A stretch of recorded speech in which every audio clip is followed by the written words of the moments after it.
Hello दोस्तों, कैसे हो? आपका स्वागत है तिरपान स्टडी सेंटर में। आज जो हम करने जा रहे हैं सोशोलॉजी का टॉपिक। आज जो सोशोलॉजी के टॉपिक करेंगे वो कई मायने में बहुत इंपॉर्टेंट है। तो चलिए देखते हैं हमारा आज टॉपिक क्या है। अगला टॉपिक जो है दोस्तों नातेदारी व्यवहार है। आखिर नातेदारी व्यवहार क्या होती है, नातेदारी व्यवहार क्या महत्व रखती है, तो इसके विषय में जो है यहाँ हम चर्चा करेंगे। कहते हैं नातेदारी व्यवहार या व्यवहार की निश्चित रीतियाँ नातेदारी समूह के साथ लागू होती है। यानी आपको पता ही होगा, यहाँ हम व्यवहार की बात कर रहे हैं। कहते हैं अगर हम मजाक करते हैं या तो वो साला हो सकता है या साली हो सकती है, जिससे हम बिल्कुल खुल के मजाक करते हैं। लेकिन ये मजाक हम किसी बड़े के साथ नहीं कर सकते, किसी दूसरे के साथ नहीं कर सकते। तो ये सारे व्यवहार हमें कहाँ से सीखने को मिलता है? तो ये सारे जो है नातेदारी व्यवहार के अंतर्गत आता है। ये व्यवहार के जो है प्रतिमान, मौखिक, अमौखिक हो सकते हैं।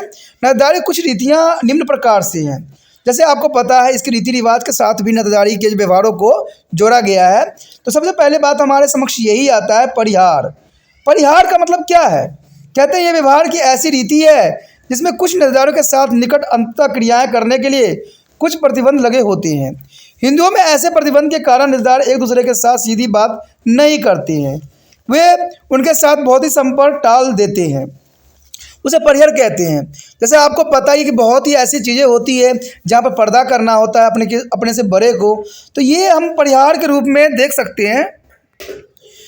कुछ लोगों के साथ न्यूनतम सामाजिक संपर्क ही रखा जाता है। ये प्रतिबंध इन पर लगते हैं जैसे सास ससुर, बहू, सास, दामाद, पति के बड़े भाई और छोटे भाई की पत्नी। तो ये सारे के सारे जो है परिहार के अंतर्गत ही आता है, जिसमें हम खुली तौर से बात नहीं कर सकते। लेकिन कहते हैं आज का समाज बदलता जा रहा है और ये सारे रिश्ते टूटते चले जा रहे हैं। कहते हैं पुराने समय में छोटे भाई की पत्नी से बात नहीं करने का प्रावधान था, पति के बड़े भाई से भी बात करने का कोई अधिकार नहीं था। लेकिन आज जो है समय बदल गया है बिल्कुल ही। कहते हैं सास ससुर से भी मुंह के सामने बात करना जो है स्त्रियों के लिए संभव नहीं था। ठीक है, तो ये सब परिहार के अंतर्गत आता था। ये सब व्यवहार थी जो हमारे समाज में विद्यमान थी और आज भी कई क्षेत्रों में देखने को मिलता है, लेकिन कई क्षेत्रों में ये नष्ट हो चुका है।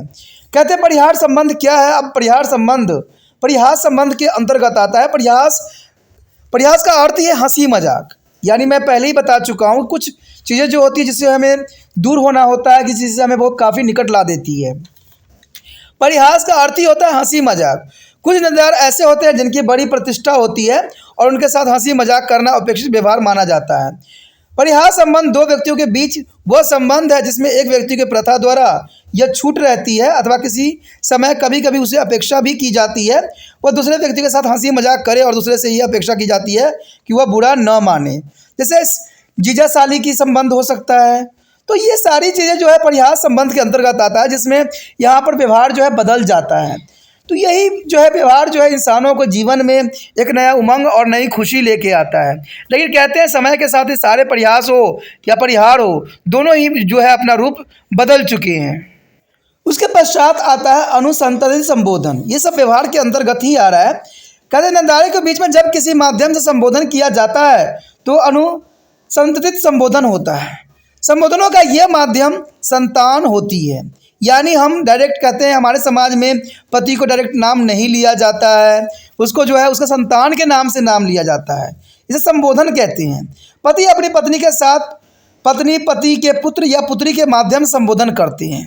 जैसे आपने सुना होगा कि राजू की माँ, राजू के पिता, ऐसे ही संबोधन किया जाता है। तो ये हमारे समाज में एक संबोधन का एक तरीका है। हमारे देश में हिंदू और जनजातियों में पति पत्नी के एक दूसरे के नाम लेना वर्जित माना गया है और यहाँ कई जनजातियों में देखने को मिला है और समाज में भी देखने को मिला है कि पत्नी अपने पति का नाम नहीं ले सकता, ये वर्जित रखा गया है। ऐसे परिवार में उत्पन्न होने वाले बच्चों के माध्यम से पति पत्नी को संबोधन किया जाता है। हमारे यहाँ खासी जनजाति में यह प्रथा विशेष रूप से पाई जाती है, जहाँ पर जो है पति को नाम से नहीं पुकारा जाता है, जबकि बच्चों के नाम से, जो उनके पहला संतान है, जो बड़े संतान होते हैं, उनके नाम से यहाँ संबोधन करते हैं। तो ये व्यवहार के रूप में देखा जाता है। उसके पश्चात आता है मातुल संबंध। मातुल संबंध क्या है? कहते हैं यह संबंध मातृवंशीय जनजाति समाज की विशेषता होती है और इस समाज में मामा और भांजा या भांजी के संबंधों को विशेष महत्व दिया जाता है।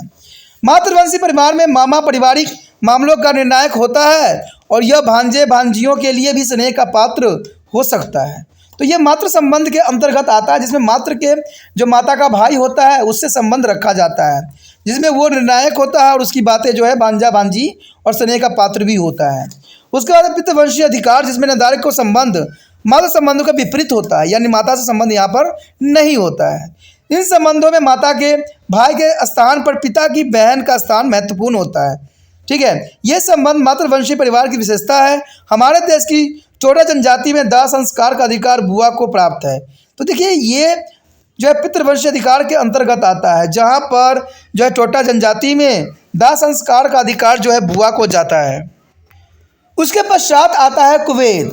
देखिए कुवैत नातेदारी संबंधों में कुवैत का संबंध पत्नी के प्रसव काल से होता है, जब वो माँ बनती है। तो इसे हम कुवैत काल के नाम से जाने जाते हैं। इसमें इसका भी एक विशेष महत्व रहता है।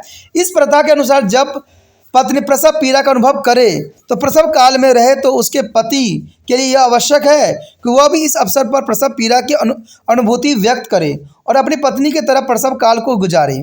यानी ये कई जातियों में देखने को मिला है। प्रसव काल में पत्नी जैसे भोजन का विश्राम करती है और उसी तरह से व्यवहार करने की अपेक्षा पति से भी की जाती है, यानी पति पत्नी का सामान्य जीवन यहाँ पर निर्धारित की जाती है। हमारे देश में भी कहीं कहीं जनजातियों में ऐसा संबंध देखने को मिलता है। खासी जनजाति में पति अपने पत्नी की तरह तब तक नदी पार नहीं करता है या कपड़े नहीं धोता है जब तक पत्नी की बच्चा न हो जाए। तो ये सारे के सारे जनजाति के रिगार्डिंग आता है, जहाँ पर इनकी व्यवहार को जो है रिप्रेजेंट करता है। इसी के साथ दोस्तों हमारा ये चैप्टर जो था ख़त्म हो गया, जो कि बहुत काफ़ी इंपॉर्टेंट था। नातेदारी के विषय में हमने सभी बातों पर विचार जो है विस्तार पूर्वक किया है। यहाँ व्यवहार भी हमने देखा है, समझा है, हर एक पहलू पर जो है हमने बात विचार किया है। और हमने डिग्री की वजह से भी हर एक चित्र द्वारा भी बहुत कुछ समझने की कोशिश किया है, जो कि बहुत फायदेमंद है। अगर आपको अच्छा लगता है तो दोस्तों इस बात को इग्नोर कभी मत कीजिए कि दूसरे बच्चों तक भी इस वीडियो को पहुंचाना है, और इसके लिए आप ही एक माध्यम हो सकते हो। मैं किसी दूसरे बच्चों को नहीं बोल सकता जो ये वीडियो नहीं देख रहे हैं, क्योंकि आपके माध्यम से ही दूसरे बच्चों तक ये वीडियो पहुंचेगा, जिससे दूसरे बच्चे भी ज्ञान से जो है कुछ सीख सकते हैं, इस वीडियो से कुछ जान सकते हैं, कुछ समझ सकते हैं और अपने जीवन पे भी उसको ला सकते हैं और अच्छे एग्जाम में नंबर भी ले सकते हैं। इसलिए इसी में इग्नोर करने की बात नहीं है। इग्नोर करना कभी भी समझदारी नहीं हो सकती है। इसलिए आपको कुछ भी खास अधिक करने की आवश्यकता नहीं है। सिर्फ इतना ही करना है कि क्या करना है, यूट्यूब से कॉपी करना है इसके लिंक को और व्हाट्सएप स्टेटस पे लगा देना।